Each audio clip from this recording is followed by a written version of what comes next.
Hi. Welcome to the first episode um, of the Rise podcast. For the first episode, we have Ugne. Welcome, Ugne. Now, you are what I know you are is the CEO of Payable. You are one of the board members of Tech Island. Now, those are things that I know, and that's enough. I don't know if you do more than that. I don't know how you would do more than that, but I think it would be nice for you to just say a few things about what you do before we crack on. Sure. So my name is actually Ugne, but it's okay. It's The English accent. The English accent. yeah. My name gets butchered at least 20 times a day, so it's I'm quite used to it. I am the group CEO of Payable, which is a fintech paytech company. Group CEO meaning that I run all of the companies in the group, which is quite a lot. It's almost 5 now in the group. Aside from this, yes, I do a lot of other things, but I would say that probably that takes the majority of my time. And plus, I'm a mother of Adomas, who is obviously an ex-graduate from the school. Yeah. Yes, he is. Quite one of the famous ones. One of the apparently so, with the last few things that he has done. Yes, he's quite famous now, and also the school. Very, very intelligent little boy. Right. So the podcast that I wanted to start with actually was I've given it the title of The Balancing Act, Navigating Career Success and Motherhood. And the reason I wanted to do this is personally, it's a topic that really interests me. If this conversation starts, I'm all for it.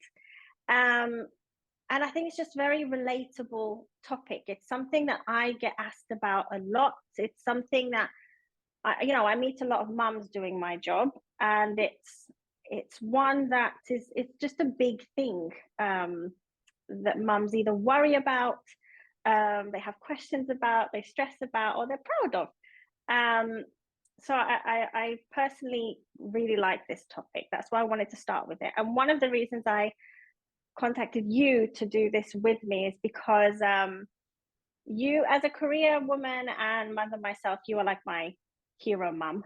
And on those days where I'm like, oh my god, I can't do it anymore, I can't do it, I see you, I see you on some story on Instagram where you're flying somewhere, and then the next story is you with a Domas, and I'm like, no, I can do it. So that's why I wanted you. And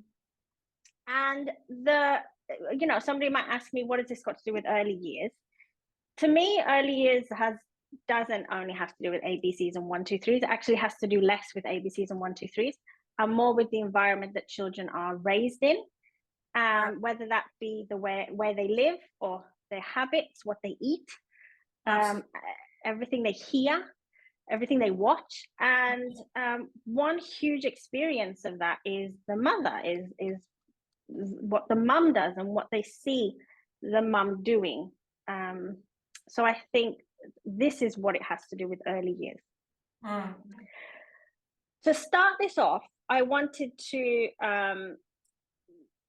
start with, the reality of my life, and a reality that I'm hearing a lot of women speak about, which is, regardless of the fact that I have made the decision, and many mums have made the decision to follow their goals, follow their dreams, follow their careers, and focus on themselves and their professional life, there's still this pressure to prioritize the children.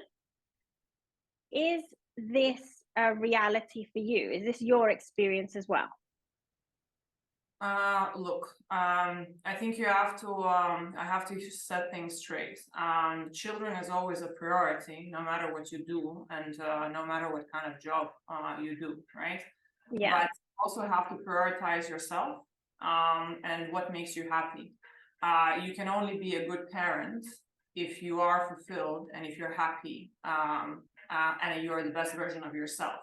This is my true belief. So saying that, I will prioritize my child by, jeopardizing, let's say would be in my case, doing what I like and, what ultimately makes me happy, that doesn't mean that I will be the best parent for the child, if that makes sense. So this is my honest, view. And now talking a little bit, what you mentioned about, balance as well, is there is no balance. So if anyone ever asks, and everyone, and there's like this huge hype in general talking about a balance. Life is never a balance. Life is always an up and down, or somewhere sort of, in between. You just have to choose whether you want to deal with that or not. And being, a full-time, CEO, for example, in my case, normal CEO does a 3 full-time job normally. So commitment time-wise and commitment, what I do, it's huge. So you have to take that into consideration, and then you have to say, okay, I do prioritize my child always, but I prioritize it in a way that, okay, do I give him quality time? Because quantity is not the best. Quality over quantity is what counts. So what do I do? What are these things that I never compromise on? What do I do with a child? How do I make it up, for the time that maybe I'm not, there and I'm not with the child? And yes, our life is completely, different, because, and one also very important thing is that for career women, by all means, what is really important is to have a supporting partner. I cannot do any of it without my husband, right? So if I were not to have the partner that I have that supports me in the fact, that I want to do, then you can prioritize your children, and then you can give them the best quality that you can, because you can together, right? And another important thing was always for me when we were discussing, marriage and children with my husband, is that I don't really see dads, which is kind of sometimes is quite common also in Cyprus. The babysitter of the child. 100%. A father is not a babysitter. A father is a parent. So as a parent, that means that he can do the same things as I can do, or some things he can do better than I. So basically, in my view, myself and my husband are completely interchangeable. So meaning that if my son needs something additionally, he can get it from my husband. So that kind of, the prioritization comes in many forms. So how do you prioritize your relationship? How do you prioritize, things, that you do? What is your values? How do you prioritize your values? What is important for you to show? So this is kind of like, Was this a conversation that you had when you got married? Was it a conscious conversation, a conscious decision, like, this is what I want, this is how it's going to happen, or did it happen naturally? Part of it probably naturally. Part of it is a very calculated and very logical decision, because I progressed in my career, and in all of the different stages in my career, I needed different kind of support from my husband. In the beginning, maybe almost none. Then it kind of grew, and then I had to make a decision when I was in the previous company. Adomas was 9 months old, and I was offered a job to go to UK to open the office there in UK. Adomas was 9 months. So in this case, you have to take that decision together, with your spouse. How is it going to work? What kind of support do we need if I do it? Just, FYI, I did do it. So I was traveling 10 days to Cyprus. My commute was to London. So I was doing 10 days in London, 10 days in Cyprus for almost a year and a half. So that means from the month, I think from the age of almost was a year and a bit maybe.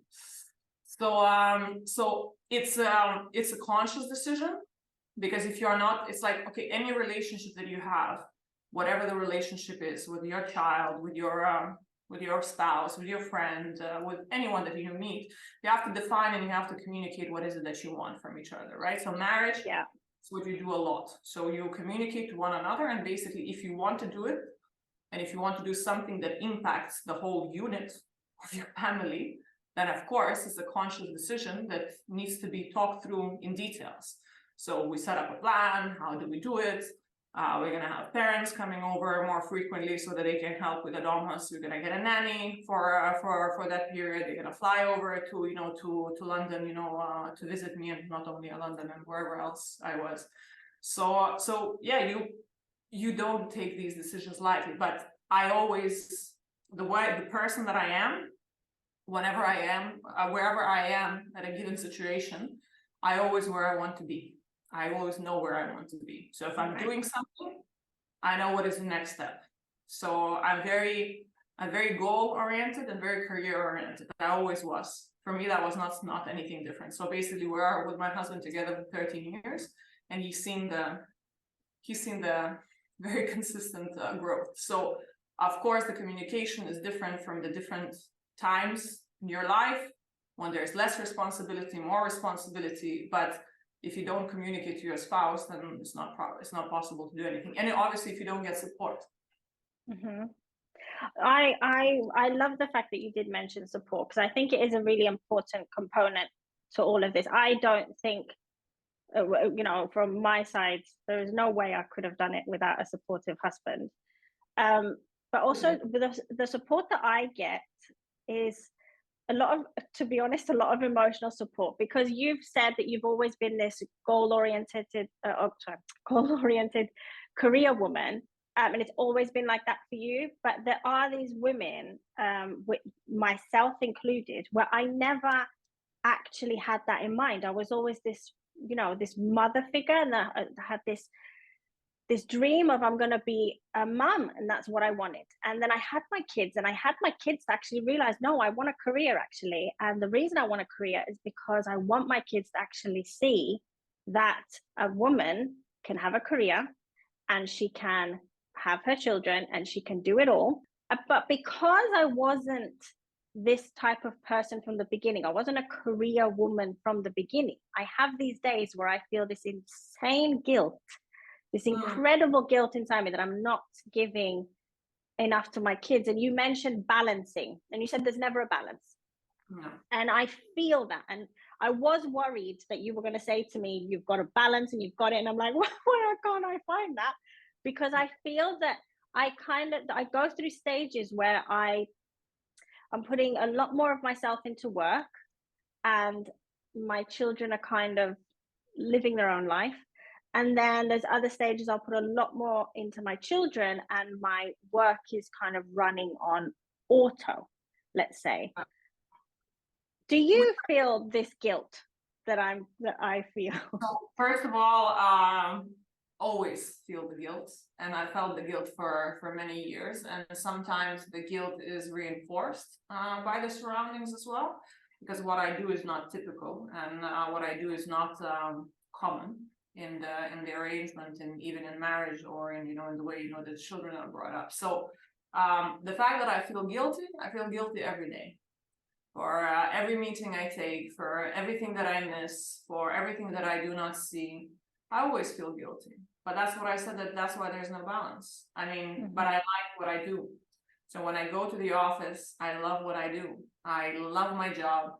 I feel fulfilled.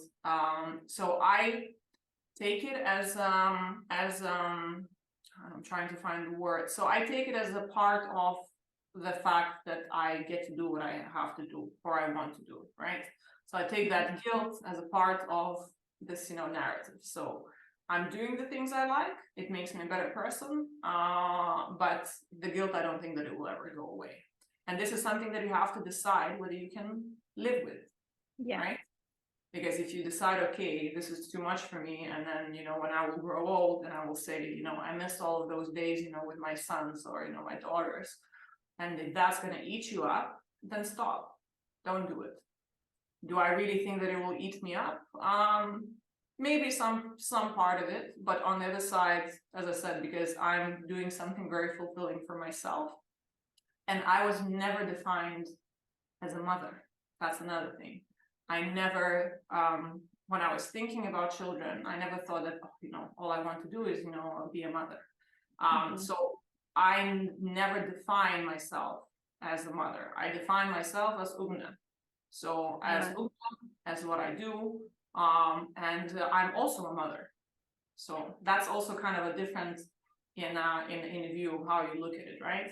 Yeah. But what you mentioned, I think, is very important, and I think what you said is very important about your children, about your boys, the example that they see, right?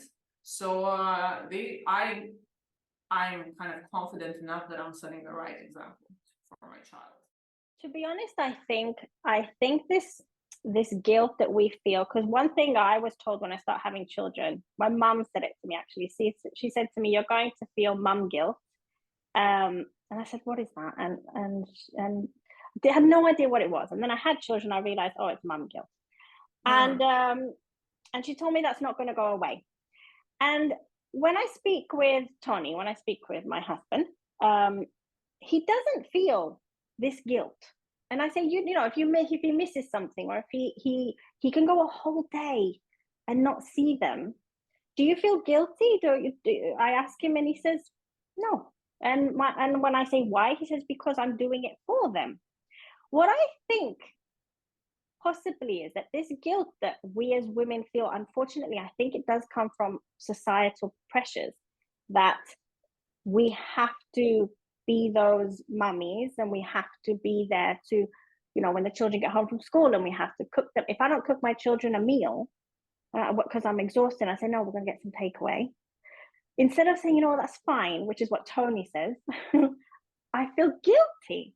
And I think honestly, I don't think it's something that comes from within us. I think it does, unfortunately, come from societal pressures, because I don't think we should be feeling this.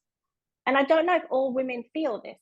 Some women I speak to that are career women, they don't feel this, and they speak like Tony, and they say, no, I'm doing it for them. I'm working for them, for their future. I shouldn't feel guilty. They should be grateful. And then there's the women like me who are inside, oh my God, I had to give them some souvlaki for dinner, and I'm such a bad mom. Look, I think there's I think you identified something which is a little bit element of selfishness, right? So when you're a little selfish in a way, you can justify it by saying that, you know, you're doing it for your children. Honestly, I don't think it's the right justification. Mm-hmm. And I do it because of myself. I don't do it because of the children. If that's something that makes you sleep better at night, by all means. But the truth of the matter is, you do things because you do them for you. So you want to build a career, you want to do certain things. Yes, I can agree that, you know, that we work for the better of our children, you know, in terms of, you know, support, money, you know, and all of this kind of stuff. But if we say that, then we have to all understand that we should have all stopped a very long time ago. Because what children really need is very basic things. They don't care about the car that you drive, whether it's a very big house or a slightly smaller house. They don't care about any of those things. So ultimately, trying to justify saying that I do it for the children, it's nice. I think it's a big fat lie. That's all it is. Right. But then coming to the societal thing, of course, it is reinforced, and this is why I mentioned that my guilt is constantly reinforced. Do I really think about it, or does it really consume me? No, but I mean, I acknowledge that I have that, you know, guilt in me. But from the societal side, of course, it's intentionally or unintentionally reinforced to us all the time as women. Right? I can give you a very good or not a good example. When I was about to start my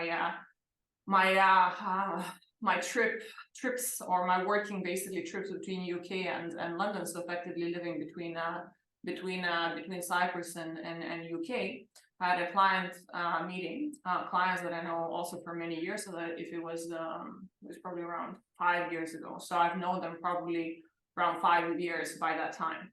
So two guys and myself, because I'm mostly in male-dominated industries anyway, so most of them, my counterparties are men. And we were talking, and I was like, oh, you know, I will see you guys less. I'm now, you know, I'm gonna be between, you know, UK and Cyprus, you know, more frequently. And one of the guys asked me, aren't you afraid that your husband will leave you and will find someone else? Wow. Wow. Yes, and then I asked the only question that I asked him, because I do respect him a little bit. I asked, would you ask me the same question as if I was a man? Mm-hmm. And the conversation ended there, because he wouldn't. So, No, he wouldn't at all. So the wife can do all of those things, Mm-hmm. be there and wait for the husband, but apparently a husband cannot be there. And I said, what kind of relationship is that if you're always considering that? So social pressure and social prejudice for sure exist. I think one of the best things you've said, and nobody's ever said it, and I've never thought it. And if there's one thing I'm going to take away from this is that you do things for yourself, and what you want, whether that be a career woman, whether it be a stay-at-home mum, whether it's juggling both, whether it's throwing yourself into maybe part-time work or a more stay-at-home mum, whatever it may be, to do it for yourself. And I think I can put my hand on heart and say that since I've had kids, I've never had that thought. It's always been, let's decide what's going to be best for the kids. How can what's the best example I'm setting for my kids? What can I do to make their future better? And I've never thought, actually, it's for yourself. Do it for yourself. What makes you happy? And if there's one thing I'm going to take away, it's that's a really nice thought. What I wanted to end on was any advice you have for mothers seeking to start their career, or maybe career women who are seeking to have children, or maybe they're pregnant, or there's a lot of women who they have careers and they say, I can't have children, I don't have time. Or there's mothers who say, I can't work, I don't have time. What advice would you give to them? Okay, you're asking something very generalized for very individual, very individual setup. Because are you talking about single mothers? Are you talking, women that have a good relationship with their partner? There's a huge variety of situations. But I think I will stay with the same theme of what I said earlier. My advice to you is to understand what makes you you, what will ultimately make you happy and a good person, what your values are, so what you want to basically to show to your children as well. And if your value is also to be a hardworking good example, then you should do everything in your power and within reason to do it that way. But my honest best advice is just don't think that there is a balance. Don't think that that you can somehow or somewhere out there somebody is there doing it so magically and great and everything works out and you're always happy and everything is correct. That never happens in life. You just kind of live up and down. Sometimes you're reaching that sort of almost balance. But I think in most of the cases you're always higher or lower in my view. And the reason why I say to be true to yourself, because I judge by myself. I'm not a good person when I'm not myself. So, and I learned that very early on. I'm good to people around me when I'm fulfilled, when I'm happy. And also different people have different characters, but for me this is very crucial. And I think people underestimate how much better you can be to your children, to your partner, when you are happy. And the other last thing I would say is what I mentioned also about communications. If you are in a relationship, or if you're not in a relationship and you're a single mother, but you still want to have a career, then communicate who's around you, who's your immediate support, to say what the expectations are, what you want to do, and to get that kind of support. So, and if you're doing it with a partner or a husband, then you should also communicate that, right? So what do you want to do? What are the expectations? What input you want from the other party? How will you divide, the housework, the the support. Maybe you need some other support if you have, you know, financial, you know, needs. Maybe it's kind of very calculated, but I honestly look at a lot of things in a very pragmatical, kind of almost company run way, right? So what are all of the aspects that we need to cover? So the goal is this, right? What do we need to do? Sacrifice, invest, put something aside, hire, not hire, maybe get rid of something, right? So you kind of almost have to have a plan. Okay, in order for me to be there, all of these participants have to agree on this idea, right? And then if you do that, then you're also struggling less, right? And if the expectations were laid out, something doesn't work out later, but you can come back to and say, okay, even if it is with a partner, okay, so let's change that. It's not working out, right? So we laid out the expectations, we put, you know, the grounds, but something is not working. So you assess. And I think this is also a very common mistake, you know, in relationships, is that you think, okay, you got married, and then let's just never talk about, you know, things, and it's kind of yeah, like a given. But we change, we grow, our personal situations grow. You grow as a unit, but you also grow apart in some cases, because, you know, you develop, you don't develop, you know. So to have that check-in in a relationship is very important, especially when you are changing, and if you want to do something that was not, you know, there before. So that's kind of advice or not advice, just from personal experience. That's great. I also want to highlight, you said something before, I want to highlight that as a piece of advice. It was actually a piece of advice I also got from my dad, which was quality over quantity.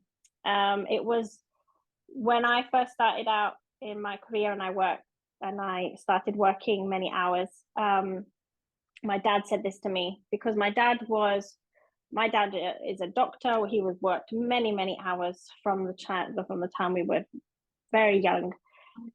We would go days without seeing him, but I have the best memories with my dad. I have more memories with my dad in my childhood than my mum. And I didn't realize until I was older, actually, that he was gone so many hours. And he told me it's because when he was with us, when he got the chance to be with us, he was actually with us. So he didn't think about work. He didn't answer his phone. He didn't think about emails. He wasn't checking. He wasn't doing things related to work when he was with us. He was simply, we'd go on bike rides, we'd go and walk in the parks. He'd be active with us, and that's made us build a strong bond with us. So I like that you mentioned that. I think that's an amazing piece of advice to give somebody in a position like ours, or somebody about to be in a position like ours, that it's quality over quantity. No, it's really correct. And but there's another, you know, twist here as well. Don't think that, you know, I say it and I always succeed. You know, it's an uphill battle, because, you know, you want that, and, you know, this is the ideal in the ideal world. And I remember my dad exactly the same. I would not see him for days, but I do have way more memories with my dad than I have with my mother, which is true. So to have that, you know, to commit, you have to commit to it, but also don't beat yourself about it if you sometimes fail, right? Amazing point. It will happen. It happens to me. I'm tired. I cannot focus. I cannot listen to him. I mean, unfortunately, it is what it is. So, but as long as you know that that's your ultimate goal, and that, you know, you try at it, you know, every day, then I think it's okay. But it's just fine that if it doesn't work out from time to time, it's also okay. Amazing point. But thank you. That felt more like a therapy session than a podcast, to be honest. I think I'm going to sleep better at night now. Good. Hopefully by myself as well. But I sleep good anyway. I'm too tired. So, it comes easy to me. But really, thank you for having me. So I hope that Thank you for being our first guest. Thank you for sharing so much, and thank you for giving such amazing advice. You really are. I told you at the beginning, you're like my super mom. So it was a pleasure to pick at your brain and hear what you have to say. But thank you so much.